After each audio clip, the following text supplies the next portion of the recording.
the very heart of what we do in our day-to-day practice in cardiac theaters. The CPB is a safe, it's a very safe for all the cardiac surgeries, and its safety and effective use depends deeply on the anesthesiologist's constant vigilance, precise management, and the seamless teamwork with the surgical and perfusion teams. So the role of perfusionist is very important in this scenario. From induction to separation from bypass, we are entrusted with maintaining hemodynamic stability, safeguarding organ perfusion, anticipating any complications that may happen, and making the real-time decisions that can change the course of the patient's outcome. So through this session, we will revisit our core principles of cardiopulmonary bypass from zero. We will share our practical insights. There are senior perfusionists are there in this class right now. They can share their perspective in these scenarios, and we can discuss the evolving responsibilities of anesthesiologists in CPB and ensuring that each one of us feels more confident and prepared for the next time when we stand beside our perfusion team. So let's begin our journey together with open minds and shared passion for learning. Let's start. Shohini, up to you.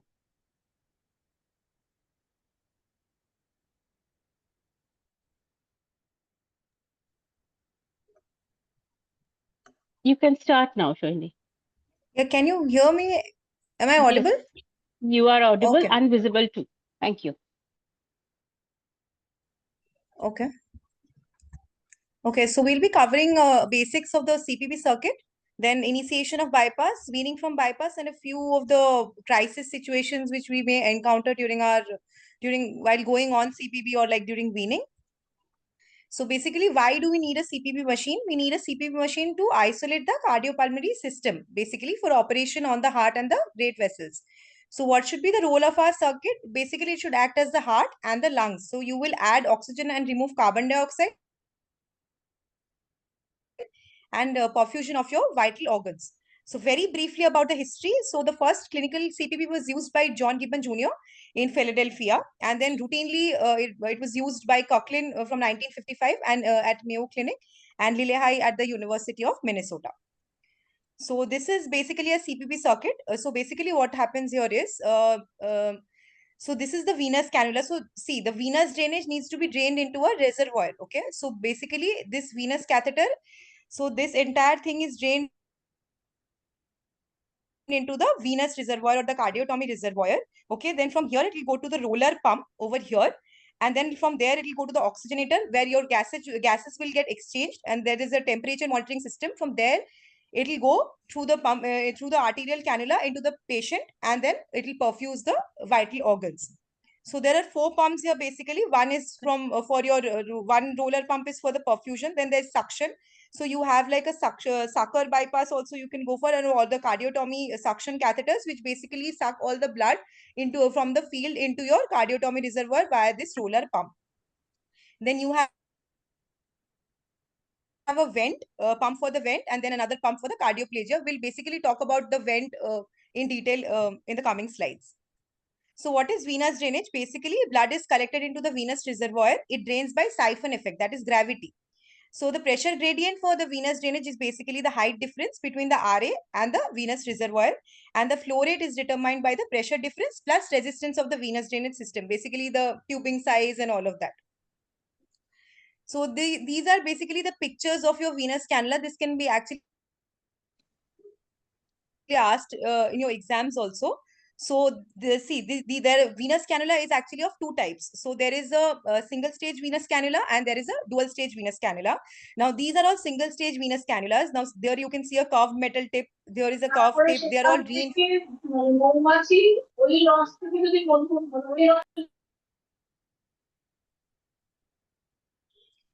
So the venous cannula you will see are usually reinforced because you twist and turn the cannula like it is, you will see the surgeons bending it a bit and everything. So they're usually reinforced cannula. They can be straight tip or they can be curved metal tip. And then there's a dual stage cannula, basically, where you have a cable perforator, you have an atrial perforator, then it is snugged and you have a stillet. So I'll tell you where it is used and when what is used. Now, what is the full form of DLP? Actually, DLP basically is named by the people, it is basically David, Linda, and Philip, who actually designed the cannula, which is a Y-shaped cardioplegia cannula, where you give cardioplegia through one channel and then you went through another. So but then that is used kind of like a brand. And here is a picture of the EOPA arterial cannula. Okay, so these are the cannulas. This can be asked in your exam. So this is a curved tip cannula. Okay, this is a curved tip venous cannula. This is a straight cannula, and this is a dual stage cannula. These are single stage, and this is a dual stage cannula. So you can see this bigger picture. So this tip is called as the lighthouse tip of the dual stage venous cannula. So now you can see in picture A. So this is a dual stage cannula. So one, your upper port lies in the SVCRA junction and the lower one lies in the IVC. So that's how it's drained. You can use it for operations where you're not opening the RA. Basically, you can use it for on-pump CABG. You can use it for aortic valve surgeries and all of that. And these are the single stage cannulation where you're separately cannulating the SVC and the IVC. Now, these are venous cannulas which are used for peripheral bypass. So this one, the longer one, is basically a femoral venous cannula. And this one is the SVC cannula, which you actually insert this SVC cannula percutaneously. It is just like doing a central line. You just need to do more of a serial dilatation to insert this. And by transesophageal echocardiography, you can actually see if you're inserting the femoral cannula, you have to see the position of your guide wire and the position of the cannula. And if again, similar thing with the SVC, you can confirm where the cannula is by transesophageal echocardiography. Now, coming to the venous reservoir. So I think everyone who has entered the cardiac OT will see a huge thing, that is the venous reservoir, where all the blood is drained. So this will be the venous inflow. Then you have the cardiotomy inflow. Then filter can be attached. Then there's a filter inside.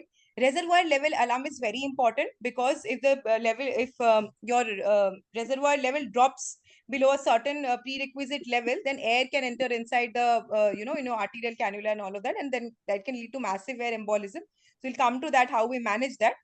And then there is outlet to the CPB. So this is basically a hard shell reservoir, and this one is a soft shell reservoir. So what is the hard shell reservoir? So it is constructed of rigid plastic. It is vented to the atmosphere. Venous and cardiotomy reservoir is integrated in one unit. It handles air effectively. It is very simple to prime, and it has a larger capacity. Whereas a soft shell reservoir actually requires a separate cardiotomy reservoir. It has a smaller priming volume. It eliminates the blood gas interface, so the risk of massive air embolism will reduce. Now, coming to types of venous drainage. So already we know one, that is gravity. Second is augmented. So when we use augmented venous drainage? When you're employing longer and smaller venous cannula, you can to permit elevation of the heart lung machine to the level of the patient, or basically to reduce priming volume, or you can use it for peripheral or port access cannulation techniques. So augmented venous drainage has other parts, that is vacuum assisted. So vacuum can be actually applied to both hard shell and soft shell reservoir. If you're applying it to a hard shell reservoir, you need a negative vacuum of 20 to 50 millimeters of mercury, and increased risk of aspirating air from around the venous cannula. So usually a second Purstring suture is recommended in such cases. Now, when you're applying it to a soft shell venous reservoir, you actually do it by enclosing it within a rigid housing. So once the bag is sealed with the rigid structure, vacuum is applied to the space surrounding the bag, and that is transmitted across the flexible wall of the bag to the blood. It is as if the vacuum is applied directly to the blood without contacting it. Thus, whatever negative pressure in the housing, it is also the pressure within the blood bag. So vacuum regulator, as you can see, will control the degree of vacuum of the housing, just as it is with the hard shell reservoir. And the system allows the user to make the atmospheric pressure around the bag negative, and the negative pressure in the bag provides vacuum assisted drainage. Now there's kinetic assisted drainage. It's basically you insert a pump, which is usually centrifugal, and it will require a close perfusionist attention. to avoid air aspiration into the extracorporeal circuit. Now, what is our role during venous cannulation? We have to be aware about situations that can compromise the venous drainage. First thing is airlock. Okay, because airlock will disrupt your siphon effect. You will always, we'll discuss in detail about airlock also. So your RA pressure will go above zero and your venous return to the reservoir will drop. So that will decrease your, venous return, and a lot of complications can occur because of that. So we'll discuss that later in the slides. Position of the IVC cannula you have to see, because obstruction can lead to renal, hepatic, GI hypoperfusion. It can lead to development of ascites. And as I told you, TE can be used to confirm the position of the cannula. And poor SVC drainage can lead to cerebral ischemia. Now, arterial inflow. Now, blood is returned to the systemic arterial system through an arterial cannula. Now, the arterial cannula, the tip is basically the narrowest part of the CPB circuit. Okay, so the distal end of the arterial cannula, you will see a large pressure drop. And the jet direction of the cannula should be at the center of the aorta, not into the innominate, because that will result in cerebral hypoperfusion. Now, sites of arterial cannulation, most commonly which you will encounter in your practice would be ascending aorta and femoral artery. And in some cases, there can be iliac, axillary, subclavian, and innominate. Now, these are the arterial cannula. So this one on the right, this one is basically not reinforced. This is reinforced. And these, one second. Okay. So here you can see what the sites of cannulation. So you have the right femoral, the left femoral, the ascending aorta, you have the right axillary, left axillary. So what is our role during the arterial cannulation? So there should be no air bubbles in the arterial cannula. We check for the swing and line pressure. So you will often see once the patient aortic cannulation is done, the perfusionist will say that a good swing, line pressure. Okay, this is the most common thing that they see. So the why is that important? We'll come to that later. Now, briefly about the pumps. So the commonly used pump for our CPB machine is a roller pump, where there is a sequential compression of the tubing by roller against a horseshoe-shaped backing plate. So there are two roller heads which are 180 degrees apart that maintains continuous roller head contact, and the output would be equal to the stroke volume of each revolution multiplied by the revolutions per minute. So let's discuss in brief about the concept of occlusion in roller pump. So basically, in roller pump, the perfusionists, they check for occlusion. So why do they adjust occlusion? Because occlusion adjustment is important to minimize hemolysis. So what is occlusion? Occlusion is basically the degree to which the tubing can be compressed between the rollers and the backing plate. It is set by water drop method, where they use a 30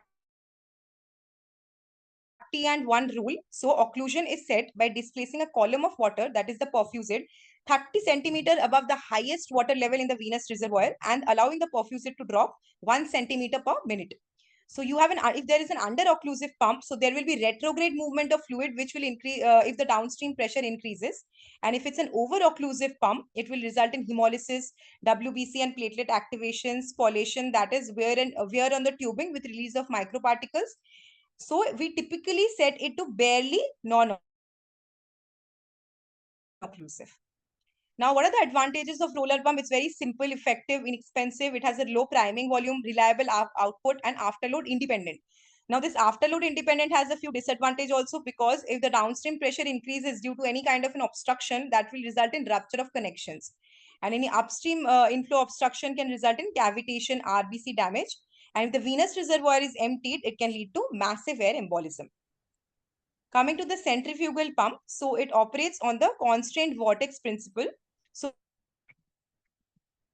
blood is driven through the pump by centrifugal forces, which are generated by a vortex in the pump. Now, what are the advantages? They are totally non-occlusive. They are afterload dependent. So there's no rupture of connection. There is less cavitation. There is less risk of pumping massive air emboli into the arterial line. Why? Because it stops pumping if approximately 50 ml of air is introduced into the circuit. Now, what are the disadvantages? After it is afterload dependent. So your increase in downstream pressure will decrease the forward flow. So basically, since it's afterload dependent, it is an advantage also and it is a disadvantage also. When the pump is not connected to the patient, this is the most dangerous complication. Then when the pump is connected to the patient, it's arterial system, but it is not rotating and you've not clamped it basically, then backward flow of blood through the pump and out of the patient will result in actually exsanguination of the patient unless the CPB arterial line is clamped or a one-way valve is incorporated. Now coming to the oxygenator. So we know that the oxygenator's function is gas exchange. So there are two types of oxygenator, bubble and membrane. So bubble oxygenator is no longer used. Membrane oxygenator is currently used. So we'll discuss briefly about the membrane oxygenator. So membrane oxygenator, in membrane oxygenator, gas exchange will occur across a thin membrane, eliminating direct blood gas contact. So there are two types. Number one is a microporous membrane. So they are basically made of polypropylene with small hydrophobic pores of 0.03 to 0.07 microns, which are impermeable to blood and gas. Now the microporous membrane is of two types. Number one is hollow fiber and number two is parallel plate or pleated sheet. So let's discuss briefly about the hollow fiber. So large bundle of polypropylene microporous capillary tubes of 200 to 300 micrometer in diameter. They're actually knitted together in a mesh and then wrapped around a solid core and inserted into a cylindrical shell. So ventilating gas, whether it's oxygen, air, or your volatile anesthetic, if connected to the oxygenator, carbon dioxide is passed through the inside of the hollow fiber. So gas will pass through inside of the hollow fibers, where the venous return is passed around the hollow fibers to accomplish gas exchange by diffusion. So turbulence of the blood as it passes around the fibers assures effective gas exchange with all of the blood. Now coming to the pleated sheet design, so microporous sheet is folded and compressed like a collapsible fan. So gas will actually flow on one side and your blood will flow on the other side of the sheet. So they have a less gas exchange surface area and larger priming volume if you compare it to the hollow fiber membrane oxygenator. Now the second thing is the non-porous membrane, that is solid. So they are made up of methyl silicon rubber. It has less than 25 micrometer in diameter to permit diffusion of gas. It requires a greater gas exchange surface area, requires greater priming volume, but it has a greater longevity, that is days versus hours, than the microporous membranes. So they're usually reserved for use in ECMO circuit. So you can see this is an oxygenator. So you have a blood inline, you have a blood outlet, you have an oxygenator inlet, then cardioplagia outline, inline analyzer, sampling line, and heating cooling ports. Now heat exchanger. So why do we need a heat exchanger? So you will see that during CPB, usually a little bit of hypothermia is done, mild to moderate hypothermia, or sometimes we go for DHC or whatever, and then we rewarm the patient. So to adjust the temperature of the patient, we need a heat exchanger. So it is used for cooling and rewarming. So it is accomplished by counter current flow of water and the patient's blood. So water of a predetermined temperature is pumped into a spiral stainless steel coil as blood flows in the opposite direction over the coil. It is included as an integral part of oxygenator. It is located usually prior to the blood entry into the membrane to minimize the risk of systemic gaseous microemboli that may be produced during rewarming as the solubility of gases in blood is reduced. So it is heat exchanger is actually rated according to performance factor. That is the amount of heat that is transmitted to the blood divided by the maximum amount of heat that could be theoretically transferred. So it varies from 0 to 1 and 1 performance factor is actually unobtainable. Now coming to vent. So why do we use vent in the CPB circuit? So basically it prevents blood from collecting into the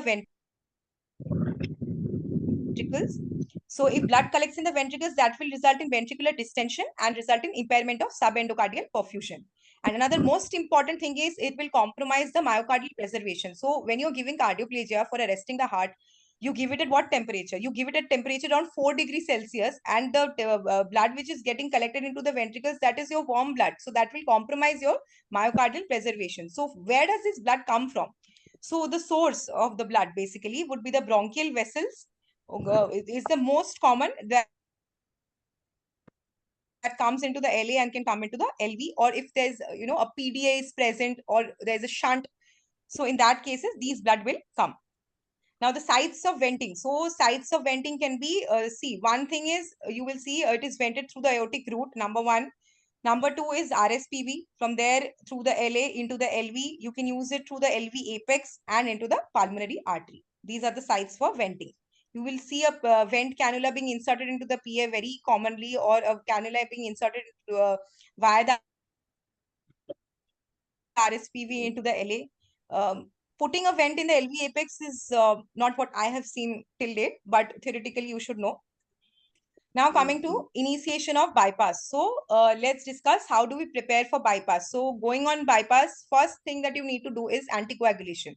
So you will administer heparin. So how much heparin needs to be administered for bypass? You need to administer heparin 400 units per kg or 4 mg per kg. And what is the desired level of anticoagulation that you need to achieve? That is around 480 seconds. Second thing is arterial cannulation, that is done first. Okay, so you have to see, if you have to look specifically for air bubbles, there should be no air bubble in the arterial line. You have to check for evidence of any dissection or malposition. The third thing that is done is venous cannulation. You have to check for the whether there is any superior vena cava obstruction or there is any inferior vena cava obstruction. You can always use the esophageal echocardiography probe to check for the cannula position. If you have inserted a PA catheter, many a times, PA catheter is inserted, so you have to pull it back at the level of SVC. At least pull it back till 20 mark. Then you have to check whether all the monitoring or access catheters are functional.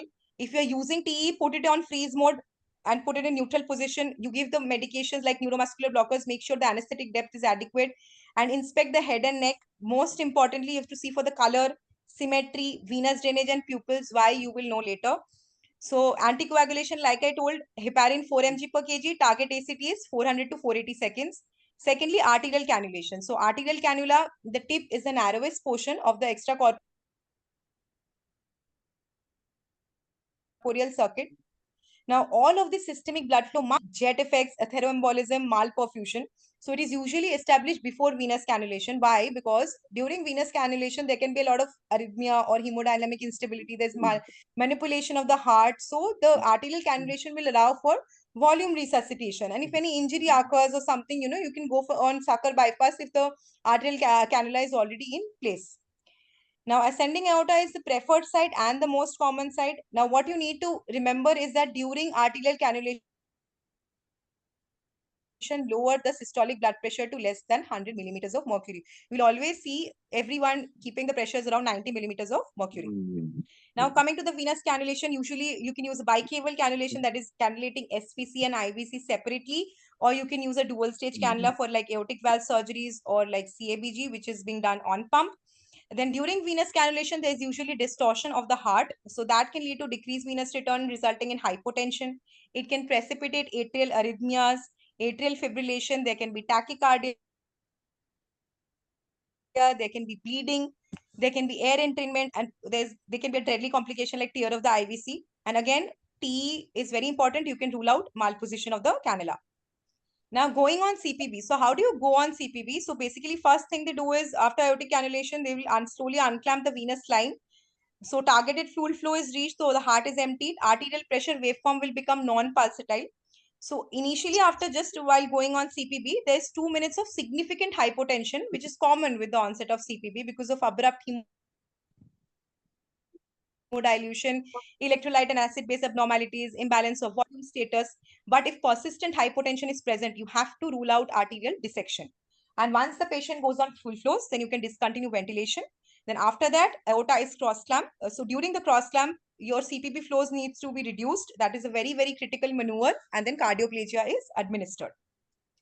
Now, briefly about the cardioplegia cannula. So cardioplegia can be antegrade and retrograde. Okay. So I have shown here 3 cannulas. So this one is actually an osteoplegia cannula. This one is a osteoplegia cannula. This one is an antegrade rootplegia cannula, and this one, the one with the balloon, is a coronary sinus retrograde cardioplegia cannula. So while you're giving antegrade cardioplegia, the infusion pressure should be less than 150 millimeters of mercury. You can infuse through the aortic root or the coronary ostia or the graft. When will you infuse through the coronary ostia? When their aortic valve is incompetent, and through the graft during CABG. Now coming to retrograde would be coronary sinus infusion pressure. It is usually inserted into the coronary sinus. Again, retrograde cardioplegia cannula insertion is guided by TEE. And the infusion pressure should be around 30 to 50 millimeters of mercury. Now, retrograde cardioplegia can be used again in aortic valve incompetence and also in CABG. Now, on bypass checklist, this checklist is very important. It's not once the patient goes on bypass, you have to see a lot of things. First thing is you have to assess the arterial inflow. So, is the arterial perfusate oxygenated? Whether the direction of the arterial inflow is inappropriate, that is, the direction of the arterial cannula is extremely important. It should be towards the arch, it should not be towards the heart. Evidence of arterial dissection, you have to rule out patient's arterial, if you can suspect dissection if the patient's arterial pressure is persistently low. Then if the inflow line pressure is high, why? You have to rule out the causes, whether the pump or the oxygenator reservoir level is falling, whether there is any evidence of arterial atrial cannula malposition, arterial pressure is persistently high or low, whether there is any problem.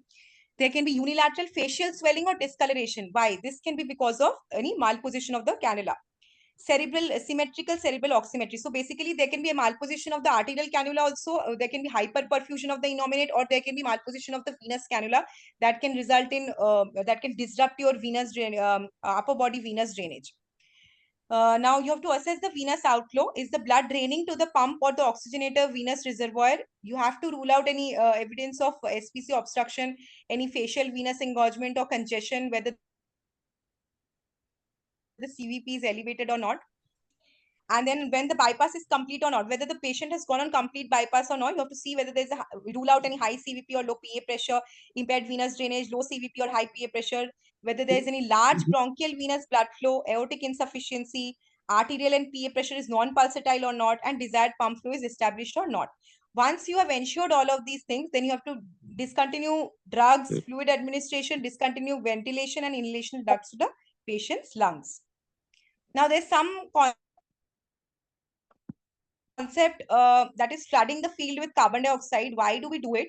So some surgical teams for open chamber surgery, they flood the field with carbon dioxide. Why? Because CO2 is actually heavier than air, and therefore it is anticipated that any gas that enters the cardiac chambers will be carbon dioxide, and any retained gas, that is air in the heart, will be carbon dioxide. So since this is more soluble than nitrogen, it is assumed that adverse effects from gas emboli in coronary or cerebral vessels would be minimized. Now, the European guidelines concluded that this technique may be considered to reduce gaseous microemboli, class 2B indication. Carbon dioxide in the surgical field will be sucked up by the field suckers and went into the extracorporeal circuit, which can actually result in a rise in PaCO2 during CPB despite your normal sweep gas through the membrane oxygenator. So you can monitor the expired gas from the oxygenator in the extracorporeal circuit. Now, what is the anesthesia during CPB? Now, see, volatile anesthetic agents can be attached to the CPB machine, or you can give TIVA. You can use propofol infusion or anything. And for maintenance of MAP, that is, if there is a high pressure, you can very commonly vasodilators are used like GTN or SNP, or if there is low pressures, most commonly used pressor is phenylephrine. You can also use noradrenaline or vasopressin. Now, antibiotics. Now, there's a concern that when CPB is initiated, the plasma antibiotic concentration may fall below the MIC, that is the minimum inhibitory concentration, which is required for the relevant pathogens. So, you have to add an extra dose of prophylactic antibiotic within the CPB circuit, or you redose it after completion of CPB in anticipation of the decrease in the antibiotic concentration during the procedure. Now coming to weaning from CPB. So there's a weaning checklist that needs to be remembered. So first thing is whether the patient is adequately warmed or not. We'll discuss a little briefly about the temperature because it's very important. Then blood gases. You have to see whether the PCO2, PO2 saturation and everything is all right, whether the hematocrit is adequate, whether the electrolytes are within normal limits, the calcium, magnesium, potassium, most importantly. Then you have to assess.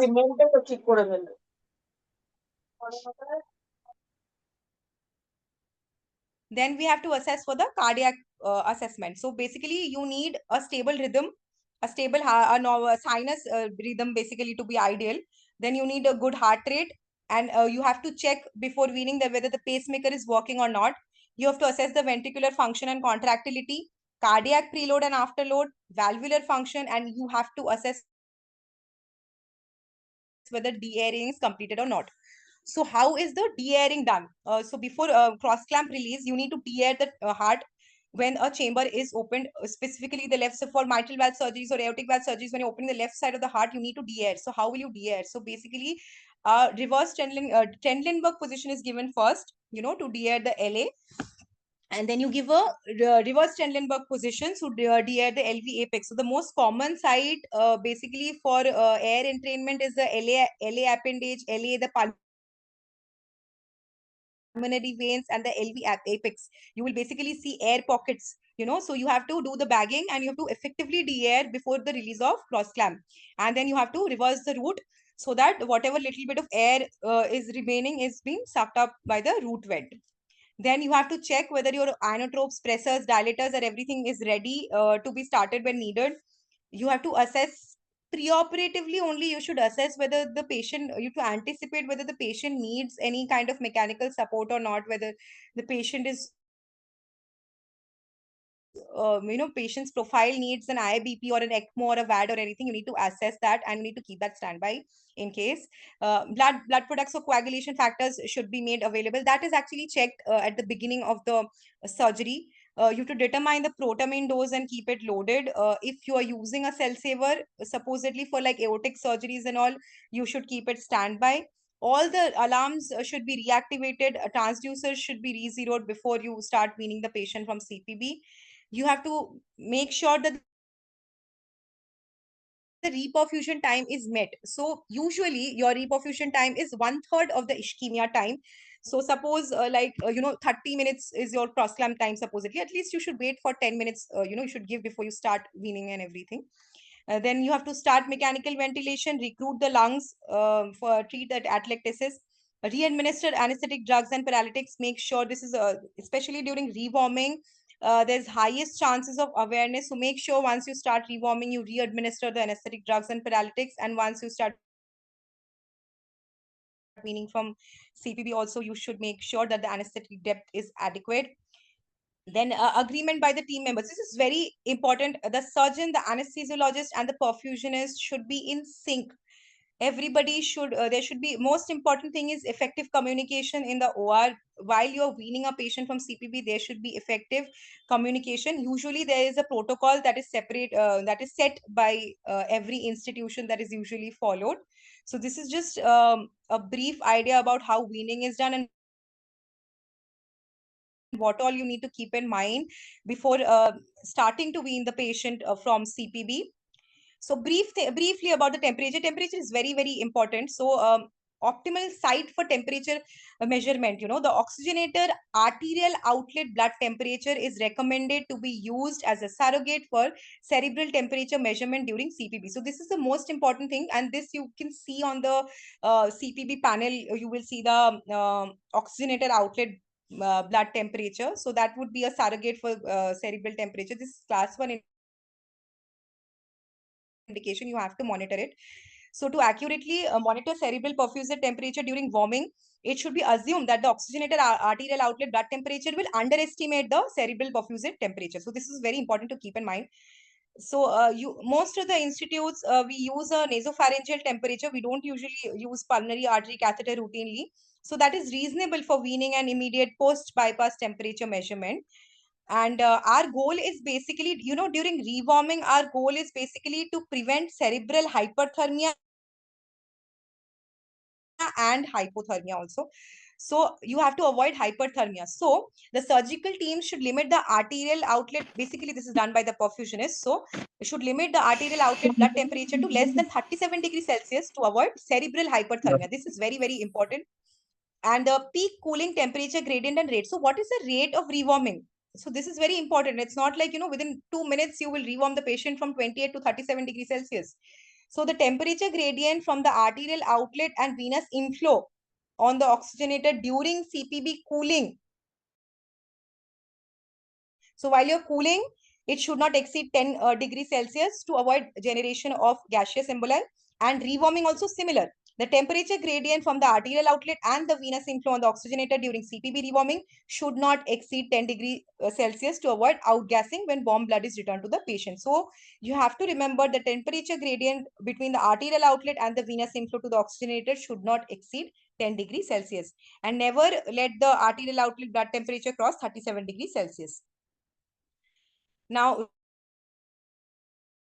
rewarming, so when the blood outlet temperature supposes more than 30 degrees Celsius. So to achieve a desired temperature for separation from bypass, it is reasonable to maintain a temperature gradient between the arterial outlet temperature and the venous inflow to less than 4 degrees Celsius.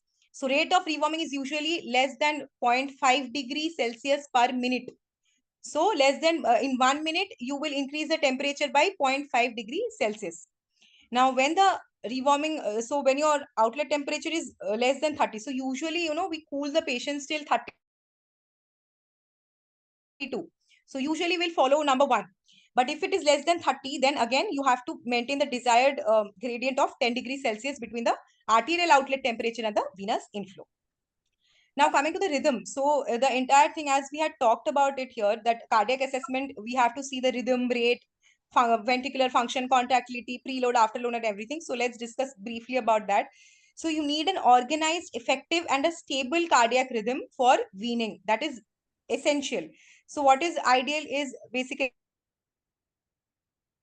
a sinus rhythm. Now, Blood once your groupটা cross match clamp is করেছিল released, দুইয়ের usually your the right coronary ostia is usually very much superior. So usually your air tends to get into the trapped in the right coronary ostia. So that can result in ST elevation or ventricular fibrillation or anything. So if there is VF after removal of cross clamp, most frequently you will encounter ventricular fibrillation. First thing you will check is temperature, whether the temperature is more than 30 degrees Celsius or not. If yes, then you please go for defibrillation. And you can give drugs like lidocaine, amiodarone, magnesium sulfate, and check the ABG before releasing the cross clamp. Correct any kind of electrolyte abnormalities if present. And if you encounter any heart block after, the cross clamp is released or not, you can go for RA pacing or AV sequential pacing. So basically a little bit about the hemodynamic parameters. So let's discuss that. So rate, rhythm, preload, afterload, and contractility. So ideal rate should be between 80 to 100 beats per minute. So slow rate, you can go for pacing.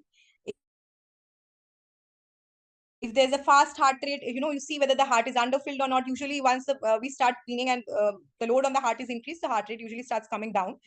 And if there is any supraventricular rates, like very fast supraventricular rates, use drugs and anything, keep pacing available. Now rhythm, normal sinus rhythm is ideal. We talked about it. Now, if the temperature is more than 30 degree, again, if VFib is happening, defibrillate, give antiarrhythmic drugs. And if there is any, you can give RA cardiovert if there's any atrial fibrillation or flutter or anything. First, you see the underlying cause, see for the temperature, rule out any electrolyte imbalance or any other cause, and then you go for all these things. Again, preload, you can see the filling pressures on TEE. You assess the volume of the LV, RV. On the RV, you can see directly. LV, you can assess on TE. You can see whether there is any residual TR or MR or anything. Contractility, again, you first thing is that you have to effectively de-air the heart. Then you can assess the RV function, you can assess the LV function, you can see for any new regional wall motion abnormalities, whether there is any worsening of valvular lesion or anything. You can see for the cardiac output, assess the need, how much inotropic agent is needed and everything. And afterload, now coming to systemic vascular resistance, that is a major component of afterload. So keep the map between 60 to 80 at full flow CPB. Specifically at temperature around 32 degrees Celsius, use a vasoconstrictor if map is low. And like I said, vasodilator most commonly used is GTN or SNP if the map is high. Now, before terminating CPB, now will basically, like you say that, off bypass, there should be effective communication, like I said, between the perfusionist, the anesthesiologist, and the surgeon. So what the anesthesiologist need to prepare is basically, we discussed this before, this is just a revision. You have to level the operating table after your airing maneuvers are done, reset all the transducers to 0, activate all the alarms, check for the drug infusion. Please check the central line, whether all your 3 ways are properly in place or not, because many a times, the 3 ways can be inadequately turned or whatever. have resuscitation drugs, fluid volume at hand, check for the, see the TE properly before terminating the CPB. Then surgeon's preparation basically includes, again, de-airing. Most important thing, whether there's any gross surgical bleeding or not, that needs to be checked. You have to see for the grafts. If it's an on-pump CABG, this is specifically for on-pump CABG. Just check the graft position. There should not be any kinking or torsion or twisting. Turn off and remove the vents. Take all the clamps off the heart. Loosen the tourniquet. Allow the, basically unsnug the cable cannulas, basically. Do all of that, and then you go for terminating the bypass. Basically what happens is that now after you terminate the bypass, a significant amount of volume that are present in the reservoir or in the venous line is basically reinfused from the CPB machine to the patient through the arterial cannula. So for that, usually, you need to give a little bit of, need to vasodilate the patient a bit, give reverse Trendelenburg position so that once your that volume can be accommodated and there's no further hypotension and your hematocrit is maintained after the pump is off. And after that reinfusion of the volume from the CPB machine has been accomplished, then we go for removal of the arterial cannula and the protamine administration. So usually a test dose is given, and after 30% to 50% of the protamine is administered, the arterial cannula is removed. And like I said, everything with the aorta, if you're handling, please keep the pressures around 90 in a range of 85 to 100 millimeters of mercury systolic BP. Briefly about the ultrafiltration. So ultrafiltration basically is done to remove all the inflammatory mediators. Especially this is done in pediatric population. Cough can also be done in adult population. And basically it removes the inflammatory mediators and produces hemoconcentration. So we'll talk about continuous ultrafiltration first. So continuous means it is occurring throughout the CPB or during those intervals where your reservoir volume is adequate to allow it, and it helps in producing hemoconcentration. So basically, see, your venous drainage from the patient goes to the venous reservoir, then goes to the arterial pump, membrane oxygenator, arterial filter to the patient, right? So from the membrane oxygenator, a part of the volume is actually being taken via the hemoconcentrator. It is the ultrafiltrate is connected, and then again it comes to the venous reservoir and circulated, or it can be taken from the arterial filter itself and to the hemoconcentrator and back to the patient. So this can be done throughout. So this will remove your inflammation mediators also, and it will produce your hemoconcentration also. MUF is actually very, very important. It is most commonly done in pediatric patients. Now, ultrafiltration after weaning from CPB is MUF. Okay, so it allows the CPB circuit to remain primed while both the patient's blood volume and the CPB circuit contents are hemoconcentrated.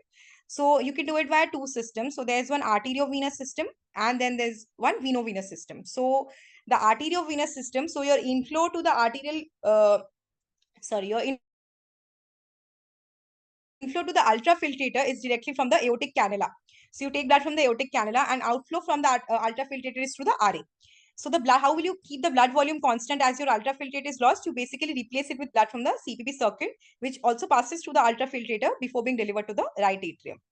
And you have a venovenous system. So the IVC cannula here in that case will provide the inflow to the ultrafiltrator with the aid of a roller pump, while the outflow is again returned to the SVC cannula. And similarly, the blood volume is kept constant by replacing it with blood from the CPB circuit. So endpoints of MUF will depend. You can do it for like 15 to 20 minutes, a set time interval, or you can do it till, to achieve a hematocrit of 40% or a set volume removed, that is around 750 ml per meter square. So any of these can be your endpoints of MUF. Most commonly, the time interval thing is followed in most of the institutions. Now, this is basically the circuit. So basically from the aorta, your blood goes to the hemofilter and then it is returned to the RA. Okay. And then the blood which is lost, ultrafiltrate is actually replaced from the CPB circuit.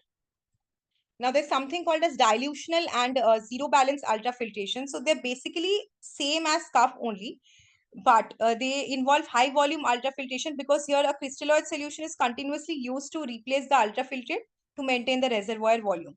So ZBUF is zero balance ultrafiltration. So basically whatever you're removing, you're adding it.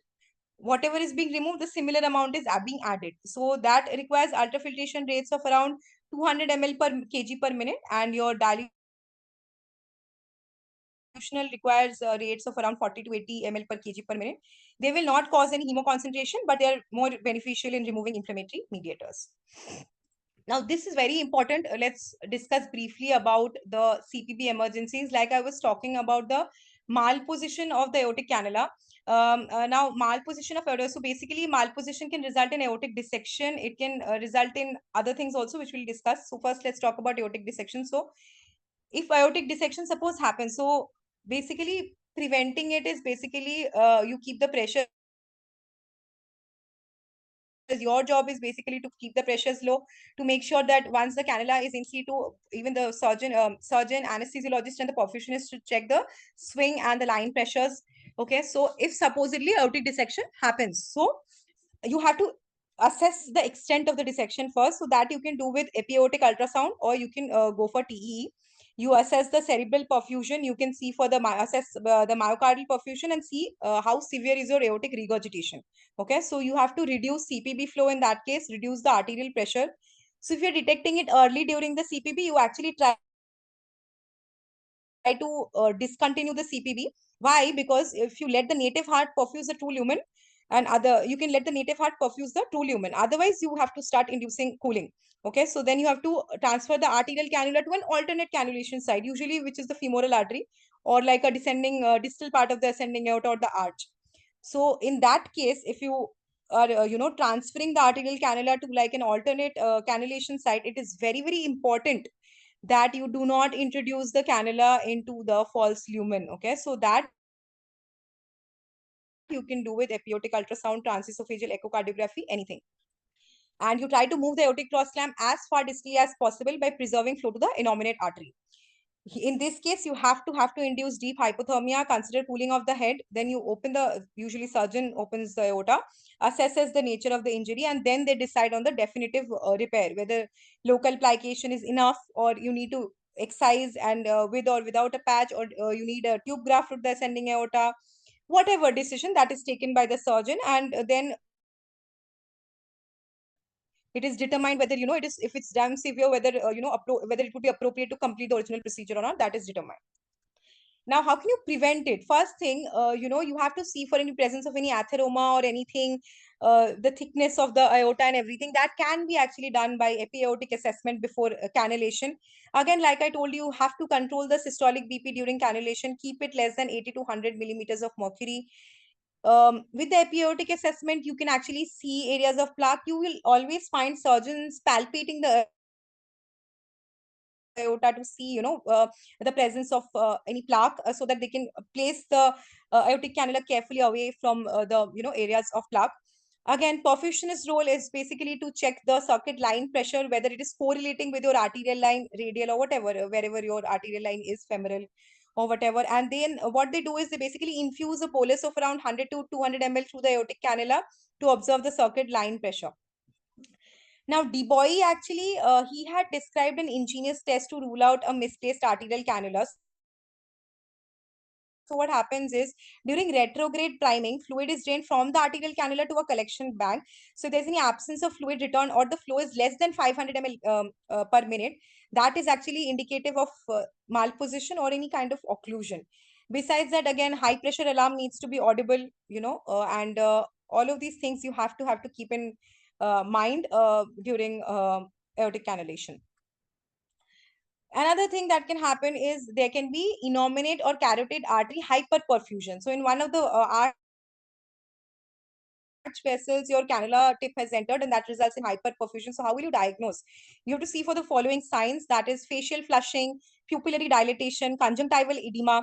There will be differential pressure in both the arms. So what is the treatment? You have to stop CPB immediately, and you need to reposition the cannula.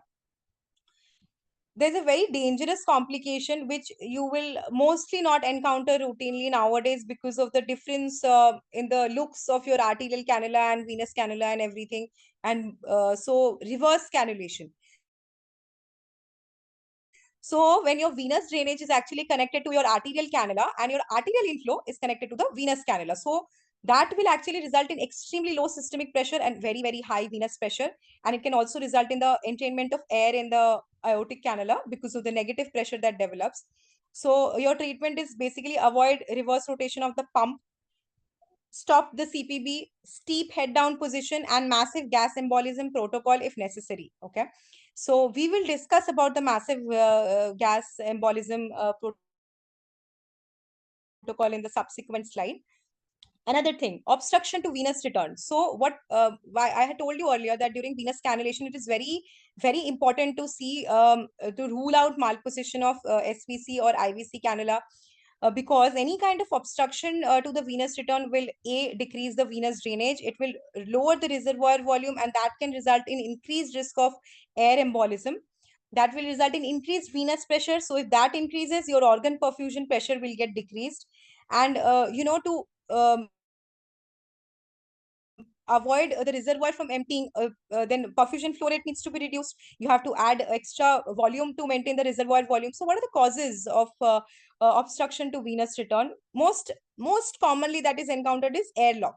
So how do you overcome it? You basically sequentially elevate the venous tubing and allow the air bubble to rise. Then you lower the tubing so that the column of the blood, the weight of the column of the blood will force the bubble distally towards the reservoir.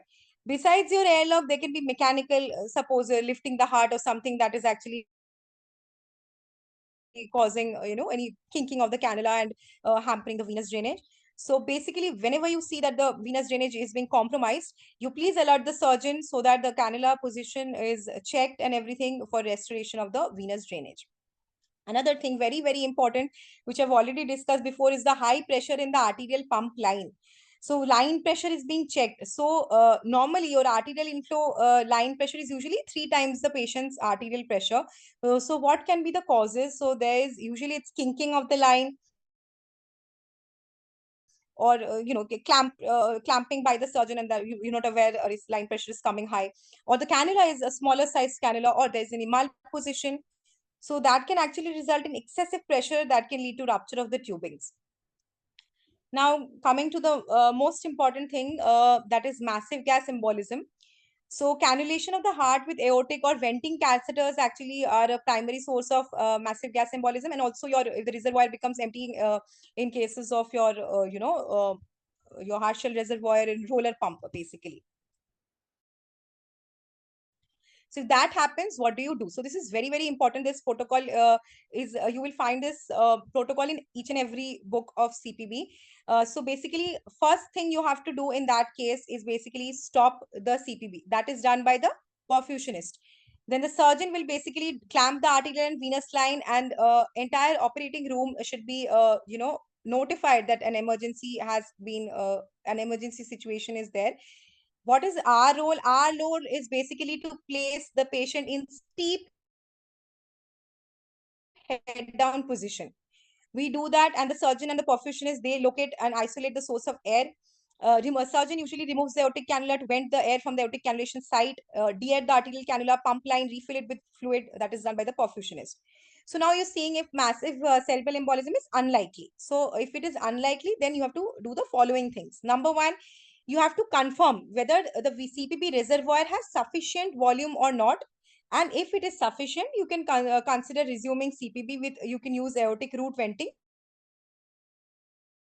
And you can administer pressures, vasopressors, to raise the perfusion pressure, so that, the hydrostatic pressure increases and your bubble shrinks, basically, and you give 100% oxygen. And the surgeon can also express the coronary air by massaging or like needle venting. Cool the patient to 20 degrees Celsius for 45 minutes, because that will increase the gas solubility, decrease metabolic demands. Then slowly complete the surgical procedure, and then rewarm the patient, and then slowly separate the patient from CPB.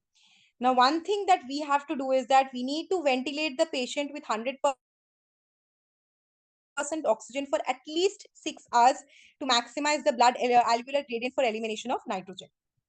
Now, supposedly, if the massive air embolism is likely, so then we have to go for retrograde perfusion protocol. So basically what we do is hypothermic retrograde SVC perfusion is done by connecting the arterial pump is connected to the SVC cannula with the cable tapes tightened. Basically, you snug the SVC, connect the arterial pump to the SVC cannula. and you will give blood which is 20 to 20 degree to 24 degrees Celsius. You inject it into the SVC at 1 to 2 liters per minute or more. So, and the air which is coming back is drained from the aortic root cannulation side to the pump. So you have to ensure that the retrograde perfusion pressure should not exceed 30 millimeters of mercury.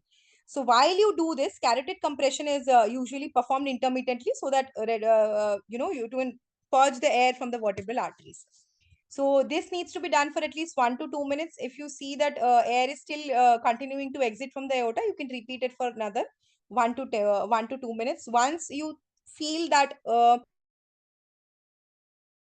no additional air can be expelled, then you can resume antegrade CPB. Medications which we can give, basically everything is controversial. We don't know what works exactly. Steroids are usually given. Usual dose is 30 mg per kg. You can give methylprednisolone. You can consider barbiturate coma using thiopentone, or you can go for and you can add mannitol 12.5 to 25 grams. Post-operatively, neurologist consultation is extremely important. A CT brain or MRI, if advised by neurologist, needs to be done. And the other complications, there can be failure of oxygen supply, pump or oxygenator failure, any clot in the oxygenator circuit, any dislodgement of cannula, tubing rupture, your heater cooler malfunctions. These are all the other, CPB related problems that one can encounter. Thank you.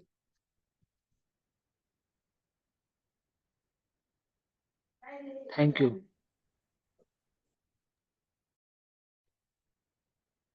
Thank you very much, Shohini. That was an excellent and very elaborate presentation. I just want to add something with this, that in case of minimally invasive surgeries or endoscopic, we are doing actually now endoscopic cardiac surgeries. Now, something extra is we are doing in cardiopulmonary bypass part. So we use a special cannula that is a smart cannula, that is a long cannula, it's a femoral cannula, it's a peripheral cannulations. We insert this kind of cannula, that is a smart cannula from femoral vein. So you can see what is the difference between our normal femoral cannula to a smart cannula, that this cannula Ma'am, your actually screen is blurred. just a minute.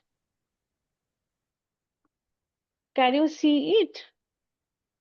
No, ma'am, your screen is looking blurred. Yes, it is blurred.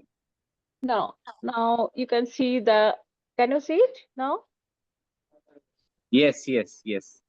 So Now this we can see. is, yes, this is one of the important, say, sort of a important cannula that is called a smart cannula. So this is the part that is the throughout the whole of the cannula is like that. So every part of the cannula is fenestrated and collapsible, so that the from the femoral vein we pass the cannula up to the 5 centimeter inside the SVC with a T guidance.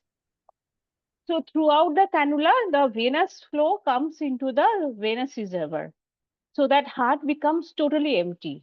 So during endoscopic cardiac surgery, this is a prerequisite before we start the surgery, that the heart comes completely, the right side of the heart comes completely emptied. So two things has to be ensured. Firstly, the position of the tip of the smart cannula, that has to be 5 centimeter, minimum 5 centimeter inside the SVCs, and the RA and RV is absolutely empty. So this is the one of the important thing. And another thing that we have to see the placement of the cardioplegia cannula inside the artery, inside the aorta, the tip of the cardioplegia cannula, and the flow of the cardioplegia during the CPB has to be confirmed by us through TE. So these are the special TE views that we have to learn during endoscopic cardiac surgeries. And another thing, there is one endo balloon that is not available still in India. So this is a special endo balloon that where the aortic clamp is not needed in endoscopic cardiac surgeries. The position of the endo balloon, proper position of endo balloon is so important by the confirmation that its placement is not inside the deep inside the aorta. It is actually closing the aorta.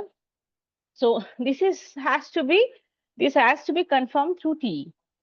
So the endo balloons, the position of the tip of the cardioplegia cannula is very important, and the flow of the cardioplegia is going in the right directions.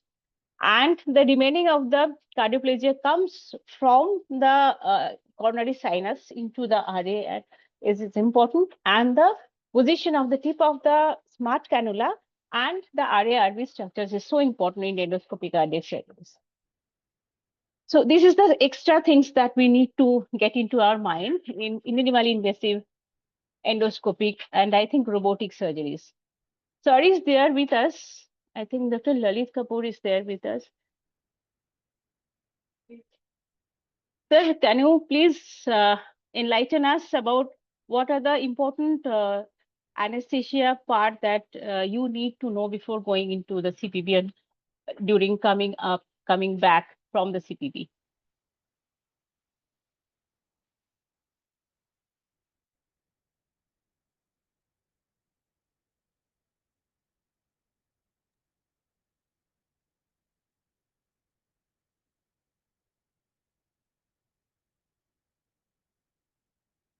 I think something communication is broken.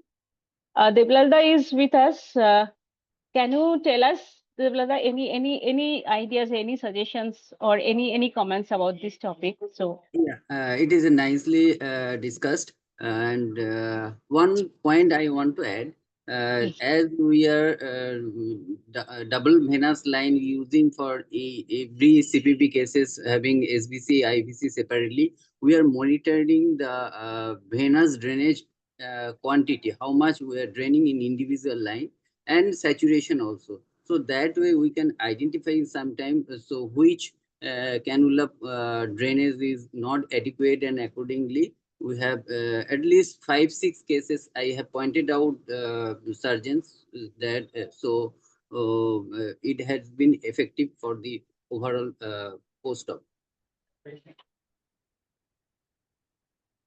thank you very much, Devlada. And one thing that we can guide you, that we can assure you the position of the tip of the IVC cannula inside the properly placed in IVC, or if it is obstructing the hepatic vein or not through a special view, that is a transgastric view. So whether we can see the position of the tip of the IVC not obstructing the hepatic vein, because this is very important, because we usually sometimes we get the post-operative the day one, we can see the patient having a high bilirubin. Right. So that might be because of the obstruction of the hepatic vein during the IVC drainage. So that we have to keep in mind. Or any other thing you want to suggest to the blogger, or any other perfectionist we are having with us? The last two endocarditis patient we have used Cytosoft. It has been effective for the post-op also. So with the suggestion of the anesthesia department only. So as Yes, it is this is very infected, we have used Cytosoft during throughout the CPB, and post-op it has helped, and recovery was well. One patient yes, is going to be discharged maybe today or tomorrow. Very yes. recently. This is a very nice thing that is not available everyone, but if it is used, it will actually help the patients to recover faster than the other, because it will help the reduce the inflammations afterwards. And any other suggestion? Shoibal is also there with us. If you have any comments, suggestions, or anything to say in this topic.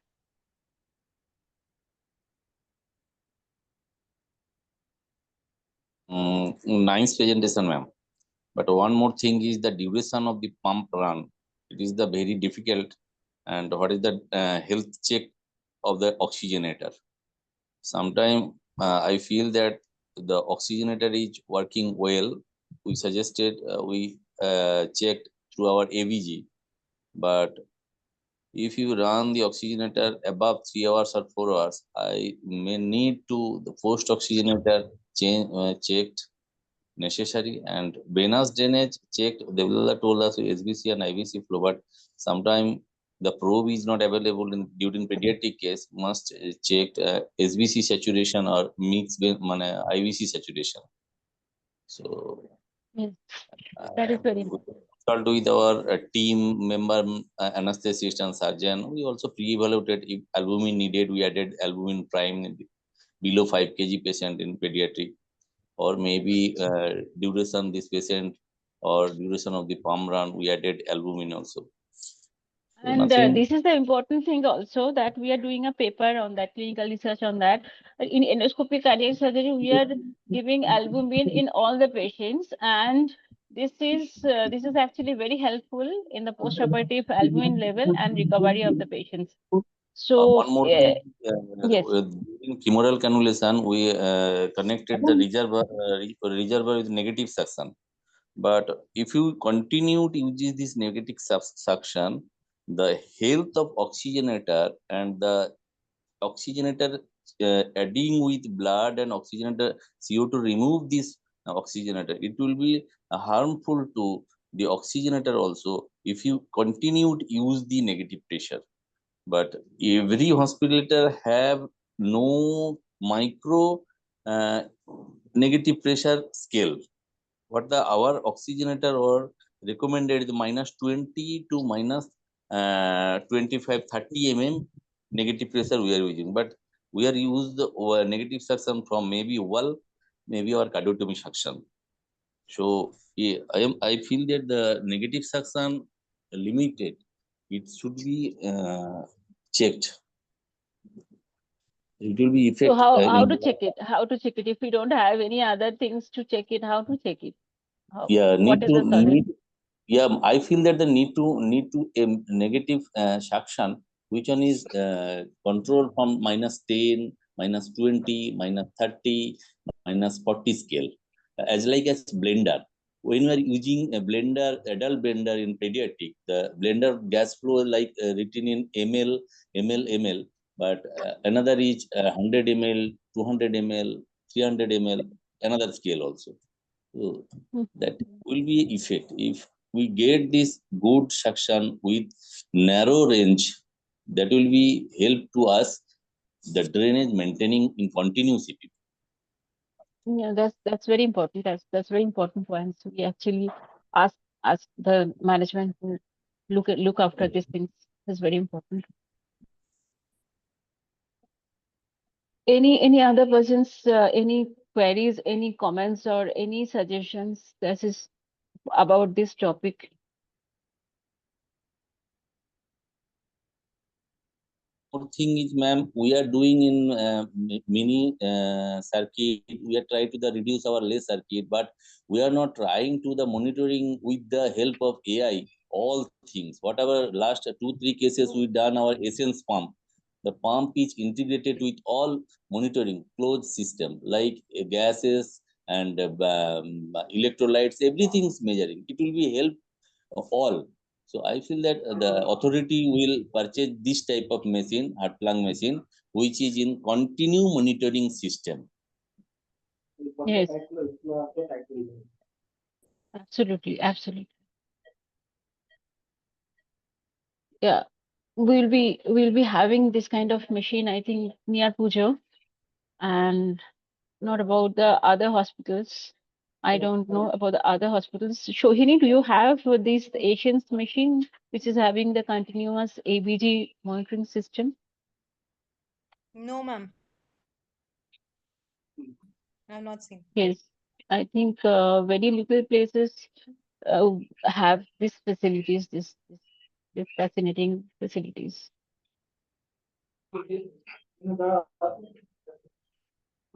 Sir, if